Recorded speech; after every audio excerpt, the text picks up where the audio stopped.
के प्रायोजक हैं रोजगार डेवलपर्स। नमस्कार, मैं हूं आपके साथ सिमरन और आप देख रहे हैं पर्ल्स 24 न्यूज। देश के प्रधानमंत्री नरेंद्र मोदी थाईलैंड और श्रीलंका के दौरे के बाद तमिलनाडु के दौरे पर रहे, जहां पीएम मोदी ने प्रदेशवासियों को बड़ी सौगात दी। जहां सबसे पहले पीएम मोदी ने रामेश्वरम में रामनाथ स्वामी मंदिर में पूजा अर्चना की और उसके बाद न्यू पंबर ब्रिज का उद्घाटन किया, जिसके बाद पीएम मोदी ने जनसभा को संबोधित करते हुए विकास की बात की। देखिए पूरी रिपोर्ट। प्रधानमंत्री नरेंद्र मोदी ने जनसभा को संबोधित करते हुए कहा कि रामलला का सूर्य की किरणों से तिलक किया गया।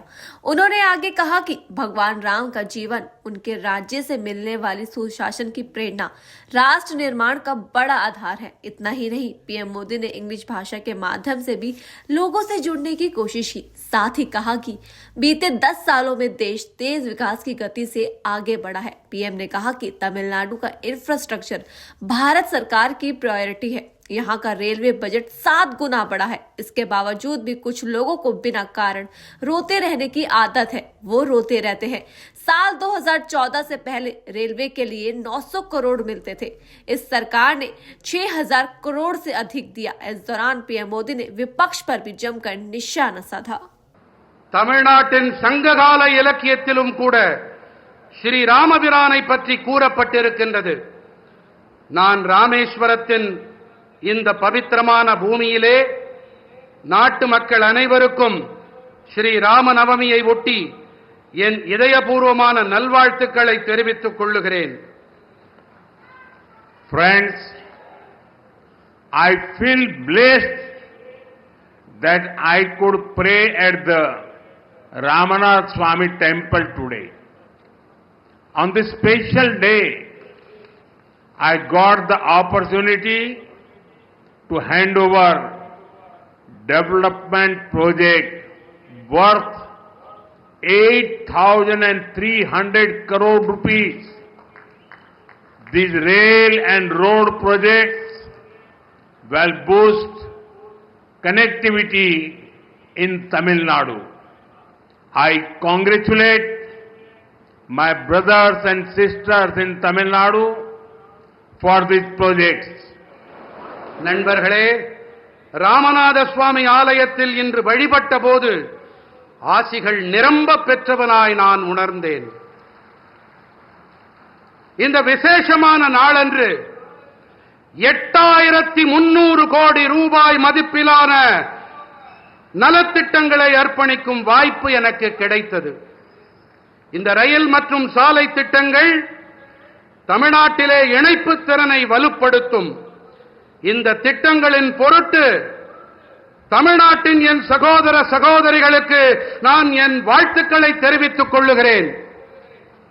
Friends, this is the land of Bharat Ratna Dr. Kalam. His life showed us that science and spirituality complement each other. Similarly, the new Pamban Bridge to Rameshwaram brings technology and tradition together. நண்பர்களே, இது Bharat Ratna doctor Kalam அவர்களின் பூமி. அறிவியலும் ஆன்மீகமும் ஒன்றையொன்று நிறைவு செய்பவை என்பது அவருடைய வாழ்வு நமக்கு காட்டுகிறது. அதே போல ராமேஸ்வரத்திற்கான இந்த புதிய பாம்பன் பாலமும் கூட தொழில்நுட்பத்தையும் பாரம்பரியத்தையும் ஒன்று சேர்க்கின்றது. A town that is thousands of years old is being connected by a 21st century engineering wonder. I thank our engineers and workers for their hard work.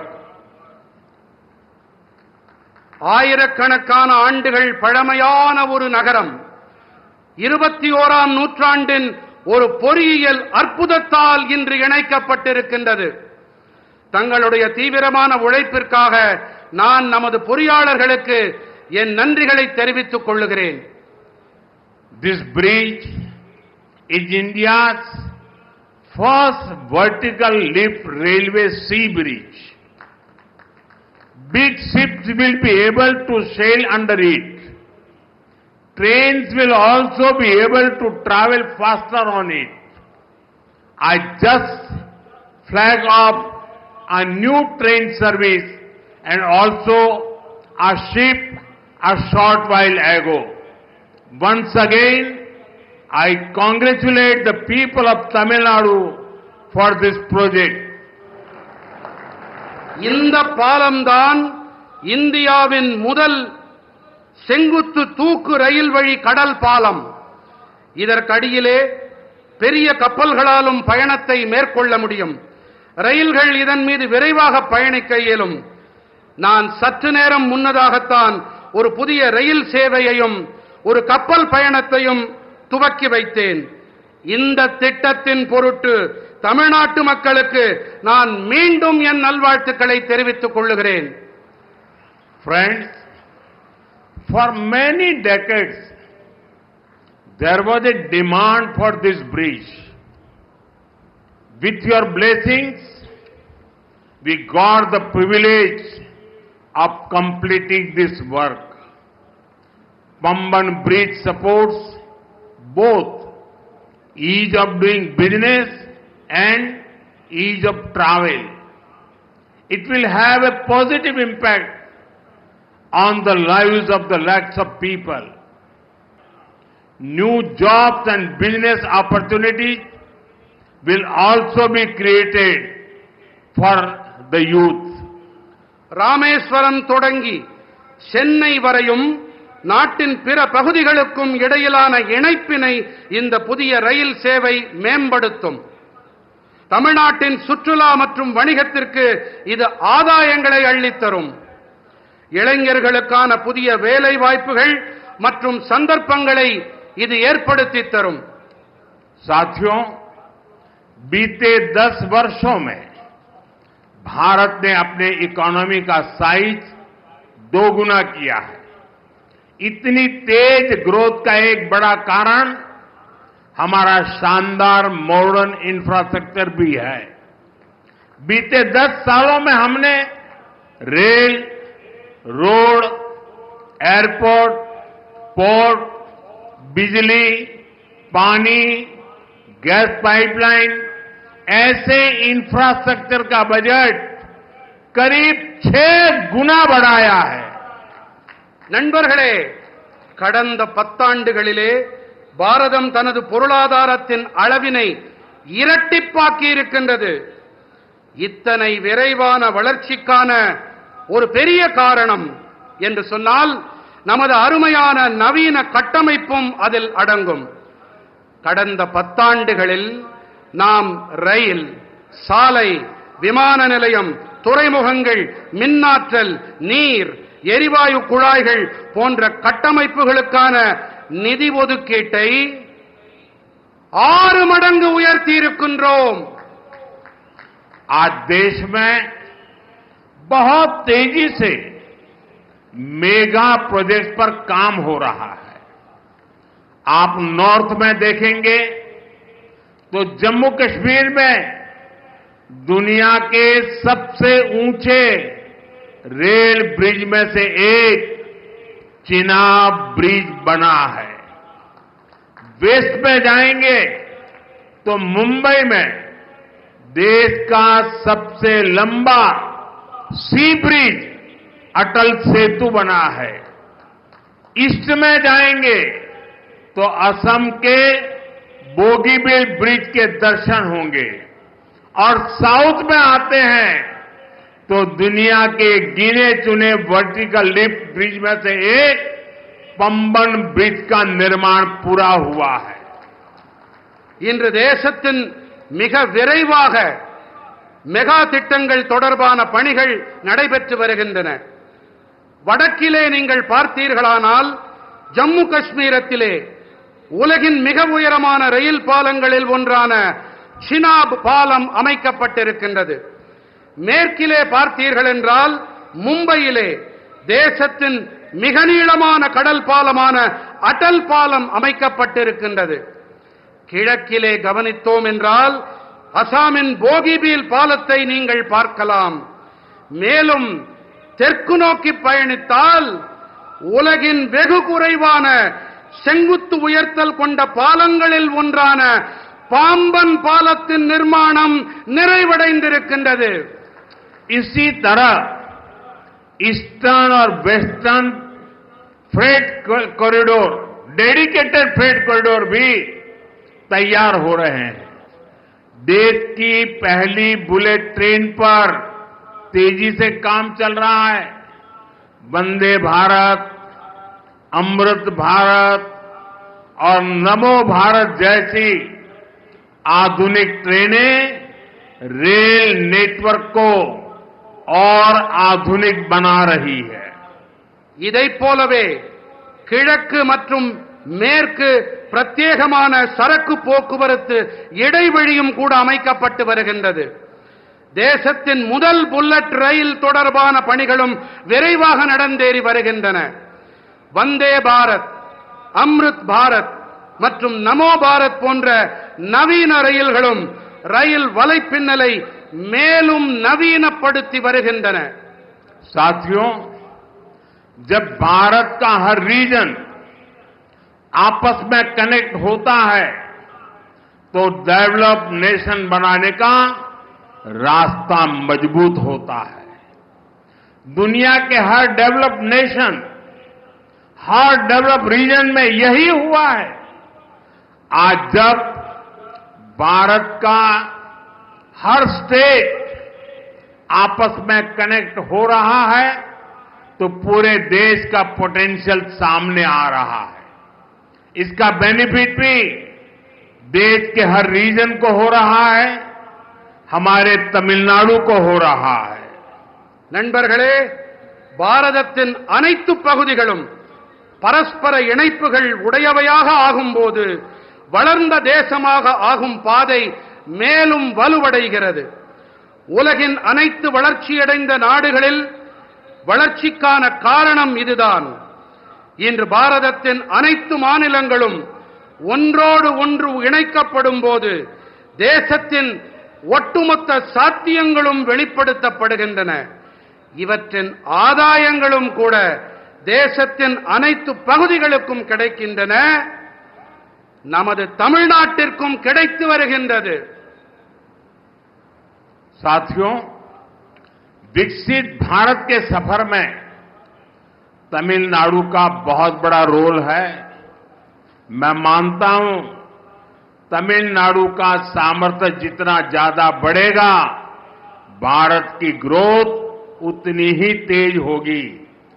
बीते दशक में तमिलनाडु के विकास के लिए 2014 से पहले की तुलना में 3 गुना ज्यादा पैसा सेंटर से दिया गया है. जब इंडी अलायंस की सरकार थी, डीएमके उस सरकार में विराजमान थे, तब जितना पैसा मिला उससे 3 गुना मोदी सरकार ने दिया है. इससे तमिलनाडु की इकोनॉमिक और इंडस्ट्रियल ग्रोथ में बहुत बड़ी मदद मिली है. நண்பர்களே, வளர்ச்சியடைந்த பாரதம் நோக்கிய பயணத்தில் தமிழ்நாட்டிற்கென மிகப்பெரிய பங்கு இருக்கின்றது. தமிழ்நாட்டின் வல்லமை எத்தனை அதிகம் உயர்கிறதோ பாரதத்தின் வளர்ச்சியும் அந்த அளவுக்கு விரைவாகும் என்று நான் கருதுகிறேன். கடந்த 10 ஆண்டிலே தமிழ்நாட்டின் வளர்ச்சிக்காக 2014ஆம் ஆண்டிற்கு முந்தைய காலத்துடன் ஒப்பு நோக்கும் போது திராவிட முன்னேற்றக் கழகத்தின் ஆட்சி கூட்டணியில் இருந்தபோது இருந்ததை விட 3 மடங்கு அதிக நிதியை மத்திய அரசு அளித்திருக்கிறது. தமிழ்நாட்டின் பொருளாதாரம் மற்றும் தொழில்துறை வளர்ச்சிக்கு இது மிக அதிக அளவு உதவி இருக்கின்றது. साथियों, तमिलनाडु का इंफ्रास्ट्रक्चर भारत सरकार की प्रायोरिटी है. बीते एक दशक में तमिलनाडु का रेलवे बजट 7 टाइम्स से ज्यादा इंक्रीज किया गया है। நண்பர்களே, தமிழ்நாட்டின் கட்டமைப்பு தான் பாரத அரசின் முதன்மை. கடந்த 10 ஆண்டிலே தமிழ்நாட்டின் ரயில் துறை பட்ஜெட்டிலே 7 மடங்கிற்கும் அதிகமான அதிகரிப்பு செய்யப்பட்டிருக்கின்றது. इसके बावजूद भी कुछ लोगों को बिना कारण रोते रहने की आदत है, वो रोते रहते हैं। இவற்றையெல்லாம் செய்த பிறகும் கூட சிலர் அழுது கொண்டே இருக்கிறார்கள்.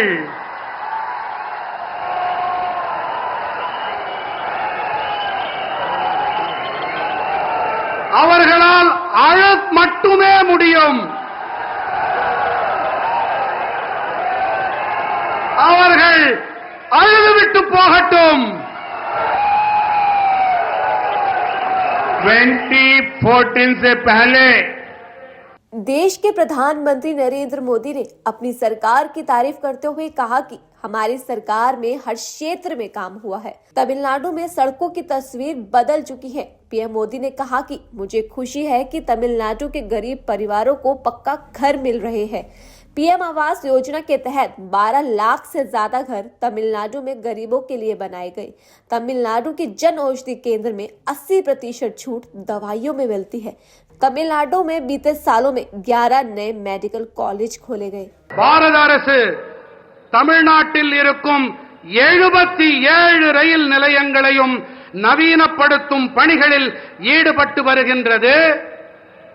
இதிலே ராமேஸ்வரம் ரயில் நிலையமும் இடம் பெற்றிருக்கின்றது. साथियों, लास्ट 10 इयर्स में प्रधानमंत्री ग्राम सड़क योजना के तहत गांवों के रोड और हाईवे के क्षेत्र में भी बहुत सारा काम हुआ है।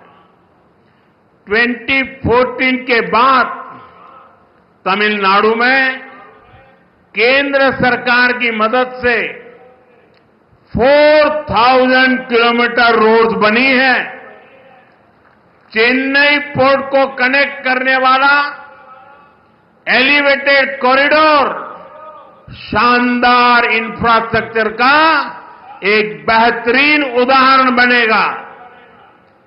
நண்பர்களே, கடந்த 10 ஆண்டுகளிலே கிராமப்புற சாலைகள் மற்றும் நெடுஞ்சாலைகள் துறையிலே கூட ஏராளமான பணிகள் மேற்கொள்ளப்பட்டிருக்கின்றன.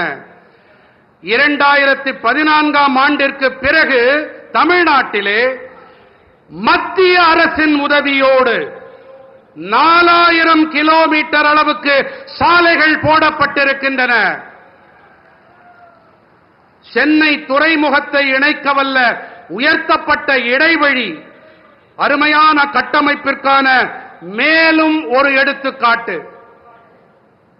आज भी करीब 1000 करोड़ रुपीस के रोड प्रोजेक्ट का शिलान्यास और लोकार्पण हुआ है। ये प्रोजेक्ट तमिलनाडु के अलग अलग डिस्ट्रिक्ट के साथ ही आंध्र प्रदेश के साथ भी कनेक्टिविटी बेहतर करेंगे। இன்றும் கூட சுமார் 8000 கோடி ரூபாய் மதிப்பிலான சாலை திட்டங்களுக்கான அடிக்கல் நாட்டப்பட்டு இவை தேசத்திற்கு அர்ப்பணம் செய்யப்பட்டிருக்கின்றது. இந்த திட்டங்கள் தமிழ்நாட்டின் பல்வேறு மாவட்டங்களோடு மட்டுமல்லாமல் ஆந்திர பிரதேசத்துடனான இணைப்பையும் மேம்படுத்தும். साथियों, चेन्नई मेट्रो जैसा मॉडर्न पब्लिक ट्रांसपोर्ट भी तमिलनाडु में ईज ऑफ ट्रैवल को बढ़ा रहा है। हमें याद रखना है, जब इतने सारे इंफ्रास्ट्रक्चर का काम होता है तो इससे हर सेक्टर में नई जॉब भी क्रिएट होती है। मेरे नौजवानों को रोजगार के नए अवसर मिलते हैं। நண்பர்களே, சென்னை மெட்ரோ போன்ற நவீன பொதுமக்கள் போக்குவரத்து வசதியும் கூட தமிழ்நாட்டிலே சுலபமான பயணம் மேற்கொள்ளுதலை மேம்படுத்துகிறது. இத்தனை பெரிய அளவில் கட்டமைப்புகள் தொடர்பான பணிகள் நடைபெற்று வரும் வேளையிலே இவற்றின் அனைத்து துறைகளிலும் புதிய வேலை வாய்ப்புகளும் உருவாக்கப்பட்டு வருகின்றன. என்னுடைய இளைஞர்களுக்கு வேலை வாய்ப்புகள் ஏற்படுத்தப்படுகின்றன என்பதை நாம் நினைவில் கொள்ள வேண்டும், மறந்துவிடக் கூடாது. साथियों, बीते दशक में भारत ने सोशल इंफ्रास्ट्रक्चर पर भी रिकॉर्ड निवेश किया है. मुझे खुशी है कि तमिलनाडु के करोड़ों गरीब परिवारों को इसका बेनिफिट मिल रहा है. बीते 10 साल में 4 करोड़ से ज्यादा पक्के घर देश भर के गरीब परिवारों को मिले हैं और इसमें पीएम आवास योजना के तहत 12 लाख से ज्यादा पक्के घर यहां तमिलनाडु में मेरे गरीब परिवार के भाई बहनों को मिले हैं. நண்பர்களே, கடந்த 10 ஆண்டிலே பாரதம் சமூக கட்டமைப்பிலும் கூட சாதனை காணும் அளவுக்கு முதலீடுகளை செய்திருக்கின்றது.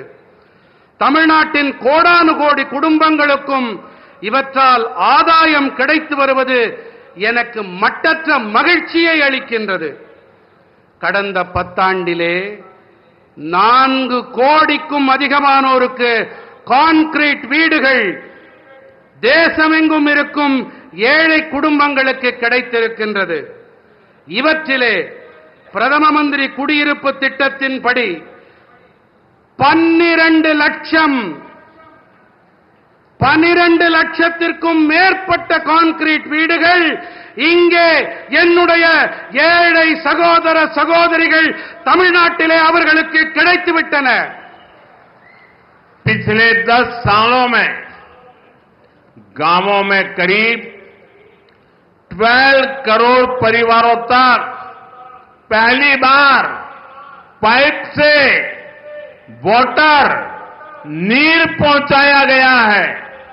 इसमें 1 करोड़ 11 लाख फैमिलीज मेरे तमिलनाडु की है. इनके घर में पहली बार टैप वाटर पहुंचा है. इसका बहुत बड़ा लाभ तमिलनाडु की मेरी माताओं बहनों को मिला है. கடந்த 10 ஆண்டுகளிலே கிராமங்களில் 12 கோடி குடும்பங்களுக்கு முதன்முறையாக குழாய் வழி குடிநீர் கொண்டு சேர்க்கப்பட்டிருக்கிறது. இவற்றிலே 1 கோடி 11 லட்சம் குடும்பங்கள் தமிழ்நாட்டைச் சேர்ந்தவை. இவர்களுடைய இல்லங்களிலே முதன்முறையாக குழாய் வழி குடிநீர் சென்றடைந்திருக்கிறது. இதனால் மிகப்பெரிய ஆதாயம் அடைந்தவர்கள் நம்முடைய தாய்மார்கள் சகோதரிகள் தாம். साथियों, देशवासियों को क्वालिटी और सस्ता इलाज देने से ये हमारी सरकार का कमिटमेंट है. आप देखिए, आयुष्मान योजना के तहत तमिलनाडु में 1 करोड़ से ज्यादा ट्रीटमेंट हो चुके हैं. इससे तमिलनाडु के इन परिवारों के 8,000 करोड़ रुपीज जो उनकी जेब में से खर्च होना था वो खर्च बच गया है. मेरे तमिलनाडु के भाई बहनों के जेब में 8,000 करोड़ रुपीज, ये बहुत बड़ा आंकड़ा है. நண்பர்களே, நாட்டு மக்களுக்கு தரமான மற்றும் விலை மலிவான சிகிச்சை அளிக்கும் விஷயத்தில் நமது அரசாங்கம் அர்ப்பணிப்போடு செயல்கள் புரிந்து வருகின்றது. நீங்களே பாருங்கள், ஆயுஷ்மான் பாரதம் திட்டத்தின்படி தமிழ்நாட்டிலே तमिलनाडु में 1400 से अधिक जन औषधि केंद्र है।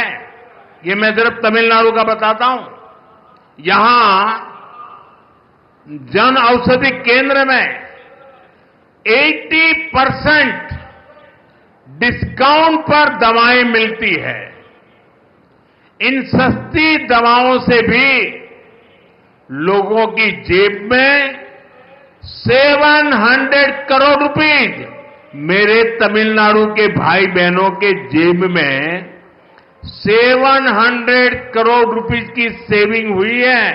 और इसलिए मैं तमिलनाडु के मेरे भाई बहनों को कहूंगा, अगर आपको दवाई खरीदनी है तो जन औषधि केंद्र से खरीदिए। आपको 1 रुपये की चीज 20 पैसे में, 25 पैसे में, 30 पैसे में मिल जाएगी। தமிழ்நாட்டிலே 1400க்கும் அதிகமான மக்கள் மருந்தகங்கள் இருக்கின்றன. 1400 நம்முடைய தமிழ்நாட்டில் மட்டுமே. இங்கே 80% வரையிலான தள்ளுபடி விலையிலே மருந்துகள் கிடைக்கின்றன. இந்த மலிவு விலை மருந்துகளாலும் கூட மக்களுக்கு 700 கோடி ரூபாய் சேமிப்பு ஏற்பட்டிருக்கிறது. ஆகையினாலே தான் கூறுகிறேன், நீங்கள் மருந்துகள் வாங்க வேண்டும் என்றால் இந்த மக்கள் மருந்தகங்களிலே வாங்குங்கள். 25 பைசா, 30 பைசா, 50 பைசாவிற்கு கூட உங்களுக்கு மருந்துகள் கிடைக்கும். साथियों, हमारा प्रयास है कि देश के नौजवानों को डॉक्टर बनने के लिए एब्रॉड जाने की मजबूरी ना रहे। बीते सालों में तमिलनाडु को 11 नए मेडिकल कॉलेज मिले हैं। நண்பர்களே, நாட்டின் இளைஞர்கள் மருத்துவ படிப்பு படிக்க அயல் நாடுகளுக்கு செல்ல வேண்டிய கட்டாயம் ஏற்படக்கூடாது என்பதே எங்களுடைய முயற்சி. கடந்த ஆண்டுகளிலே தமிழ்நாட்டிற்கு 11 புதிய மருத்துவக் கல்லூரிகள் கிடைத்திருக்கின்றன. साथियों, देश भर में कई राज्यों ने मातृभाषा में डॉक्टरी की शिक्षा आरंभ की है। अब गरीब से गरीब मां का बेटा बेटी भी जिसने अंग्रेजी नहीं पढ़ी है वो भी डॉक्टर बन सकते हैं। मैं भी तमिलनाडु सरकार से आग्रह करूंगा कि वे तमिल भाषा में डॉक्टरी के कोर्सेज चालू करें ताकि गरीब मां के बेटे बेटी भी डॉक्टर बन सके। மருத்துவ படிப்பினை அதை தமிழிலே செய்ய வேண்டும் என்பதே எங்களுடைய பேரவா. இதற்காக இந்த படிப்பினை படித்த ஏழை தாய்மார்களுடைய குழந்தைகளும் அவர்களாலும் இதை படிக்க முடியும். அதற்காகத்தான் மருத்துவ படிப்பினை கூட தமிழிலே அதை அமைக்கப்பட வேண்டும் என்று நாங்கள் விரும்புகிறோம். இதன் பொருட்டு நான் வேண்டி விரும்பி மாநில அரசிடமும் கேட்டுக்கொள்ளுகிறேன், இந்த ஏழை குழந்தைகளும் மருத்துவ படிப்பை படிக்க வேண்டும் என்பதற்காக பாடத்திட்டத்தினை தமிழ் மொழியிலே செய்து தாருங்கள் என்று வேண்டி விரும்பி கேட்டுக்கொள்ளுகிறேன். साथियों, टैक्स पेयर का दिया हर पैसा गरीब से गरीब के काम आए, यही गुड गवर्नेंस है। तमिलनाडु के लाखों स्मॉल फार्मर्स को पीएम किसान सम्मान निधि के तहत लगभग 12,000 करोड़ रुपए दिए गए हैं। तमिलनाडु के फार्मर्स को पीएम फसल बीमा स्कीम से भी 14,800 करोड़ रुपए का क्लेम मिला है। நண்பர்களே, வரி செலுத்துபவர்கள் செலுத்தும் பணம் மிகவும் ஏழ்மையில் வாடும் மக்களுக்கு துணை வர வேண்டும். இதுதான் நல்லாளுகை. தமிழ்நாட்டின் லட்சக்கணக்கான சிறு விவசாயிகளுக்கு பிரதம மந்திரி விவசாயிகளுக்கான வருமான ஆதரவு திட்டத்தின்படி சுமார் 12,000 கோடி ரூபாய் அளிக்கப்பட்டிருக்கின்றது. தமிழ்நாட்டின் விவசாயிகளுக்கு பிரதம மந்திரி பயிர் காப்பீட்டு திட்டத்தின் வாயிலாக 14,800 கோடி ரூபாய் காப்புறுதி பணம் கோரல் நிறைவேற்றப்பட்டிருக்கிறது. साथियों, भारत की ग्रोथ में हमारी ब्लू इकोनॉमी का बहुत बड़ा रोल होने वाला है. इसमें तमिलनाडु की ताकत दुनिया देख सकती है. तमिलनाडु का हमारा फिशरीज से जुड़ा समाज बहुत मेहनती है. तमिलनाडु के फिशरीज इंफ्रास्ट्रक्चर को मजबूत करने के लिए स्टेट को जो भी मदद चाहिए वो केंद्र सरकार दे रही है. நண்பர்களே, பாரதத்தின் வளர்ச்சியில் நமது நீல பொருளாதாரத்திற்கு மிகப்பெரிய பங்கு அமைய இருக்கின்றது. இதிலே தமிழ்நாட்டின் பலத்தை உலகமே பார்த்து வியக்க இருக்கிறது. தமிழ்நாட்டின் நம்முடைய மீனவ சமூகம் மிகவும் கடினமாக உழைக்கக்கூடிய ஒரு சமூகமாகும்.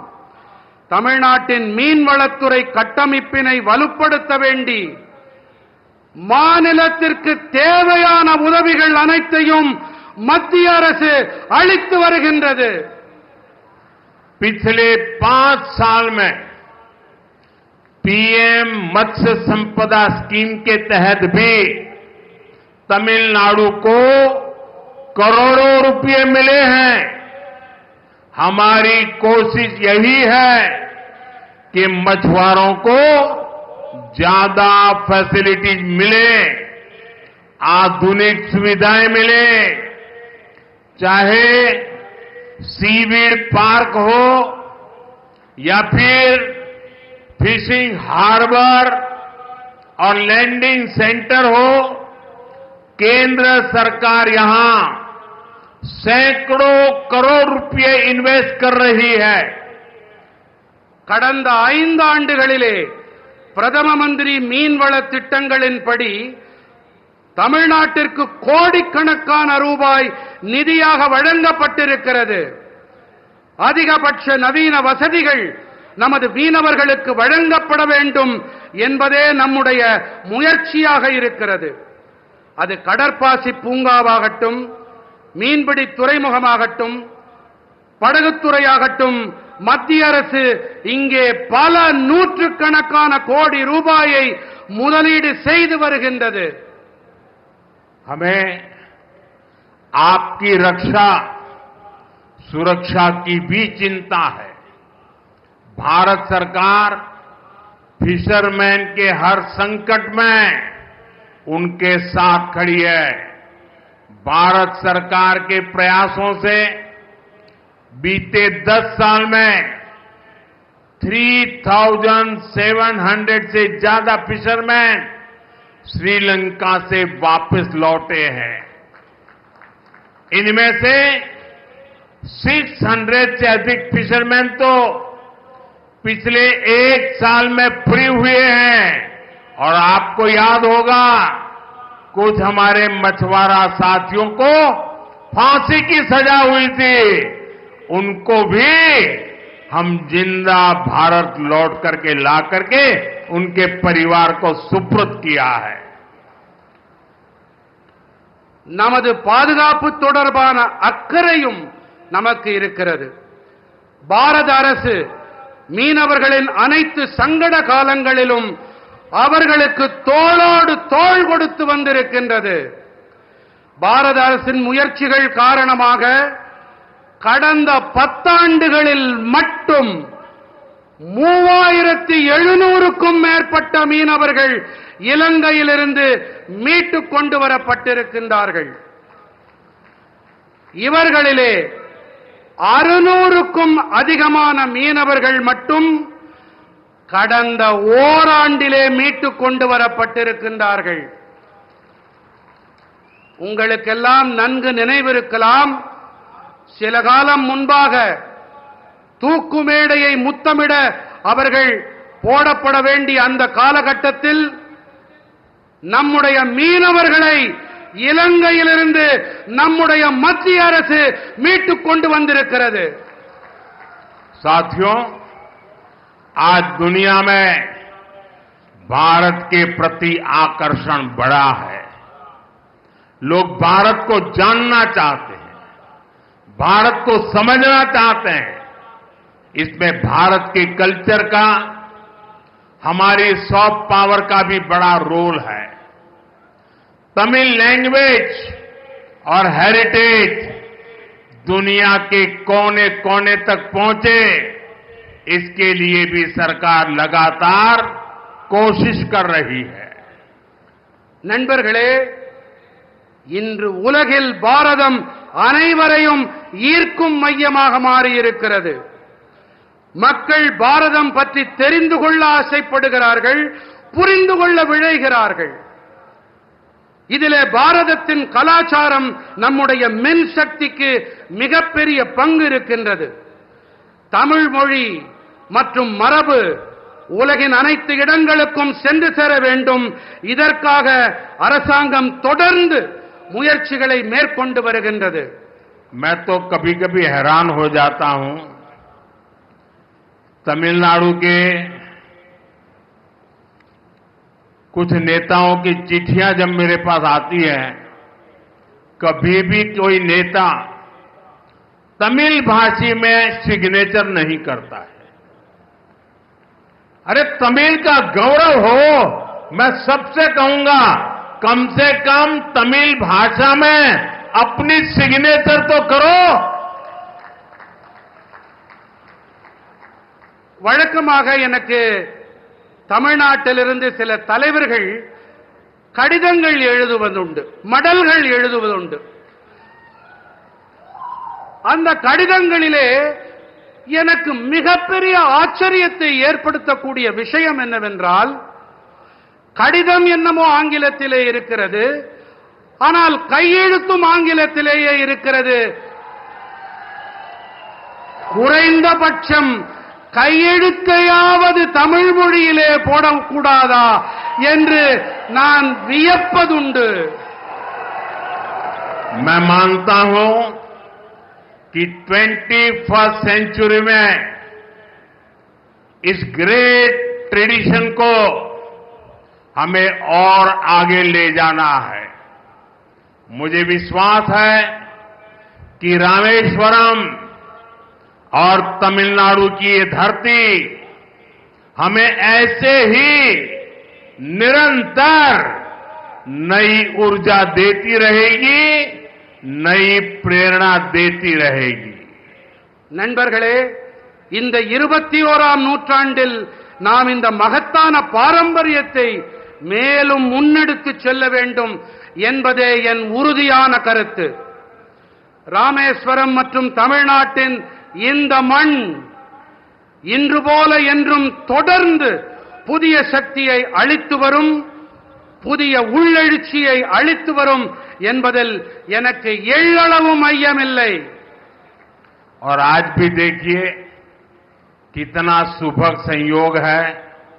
रामनवमी का पवित्र दिवस है, रामेश्वरम की धरती है, और यहां पर जिस पन्नम बीच का आज उद्घाटन हुआ, 100 साल पहले जो पुराना ब्रिज था उसको बनाने वाला व्यक्ति गुजरात में जन्म लिया था, और आज 100 साल के बाद उसका नया ब्रिज बनाने का उद्घाटन करने का बाद भी उस व्यक्ति को मिला है जो भी गुजरात में पैदा हुआ है. நண்பர்களே, இன்று மிகவும் பவித்திரமான புனிதமான ஒரு நன்னாள். உங்களுக்கு எல்லாம் தெரியும், ராமநவமி. இங்கே இந்த பவித்திரமான இடத்திலே நாம் பாம்பன் பாலத்தை சில காலம் முன்பாகத்தான் அதை துவக்கி வைத்தோம். ஒரு ஆச்சரியமான தற்செயல் நிகழ்வு என்றுதான் சொல்ல வேண்டும். 100 ஆண்டுகளுக்கு முன்பாக இந்த பாம்பன் இடத்திலே பாலத்தை கட்டியவர் யார் தெரியுமா? அவர் ஒரு குஜராத்தி.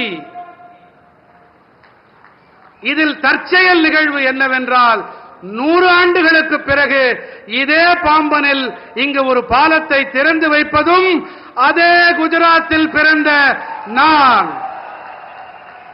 साथियों, आज जब रामनवमी है, रामेश्वर की पवित्र भूमि है, तब मेरे लिए कुछ भावुक पल भी है। आज भारतीय जनता पार्टी का स्थापना दिवस है।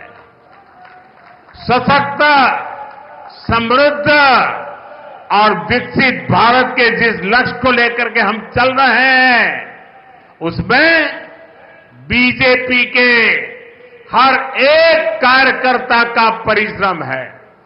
3-3, 4-4 पीढ़ियां मां भारती के जय जयकार के लिए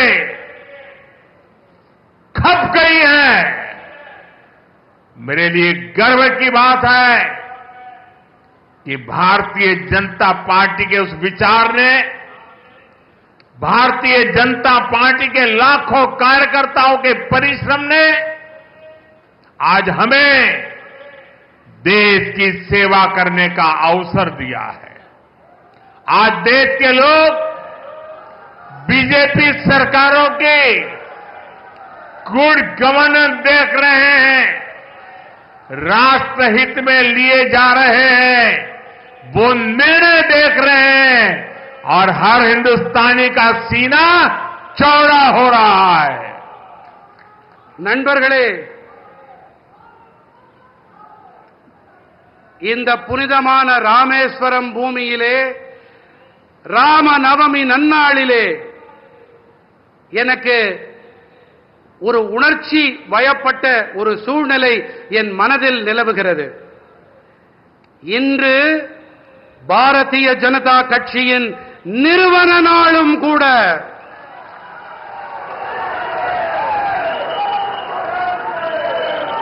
சக்தி படைத்த, தன்னிறைவு கொண்ட, வளர்ச்சியடைந்த பாரதம் என்ற லட்சியத்தை மனதிலே தாங்கி நாம் பயணித்துக் கொண்டிருக்கிறோம். இதற்காக பலர் 2, 3, 4 தலைமுறைகளாக கூட தங்கள் வாழ்க்கையை, பல தலைமுறைகளாக தங்கள் அனைத்தையும் இழந்து இதனை ஈட்டி இருக்கின்றோம். நாம் இதிலே பாரதிய ஜனதா கட்சியின் அனைத்து தொண்டர்களின் கடினமான உழைப்பு அடங்கி இருக்கிறது.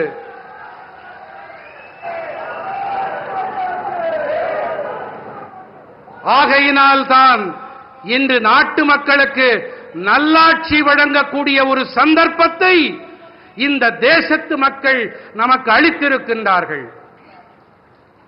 இந்த நாட்டு மக்கள் அனைவரும் பாரதிய ஜனதா கட்சியின் நல்லாளுகையை கவனித்து வருகிறார்கள்.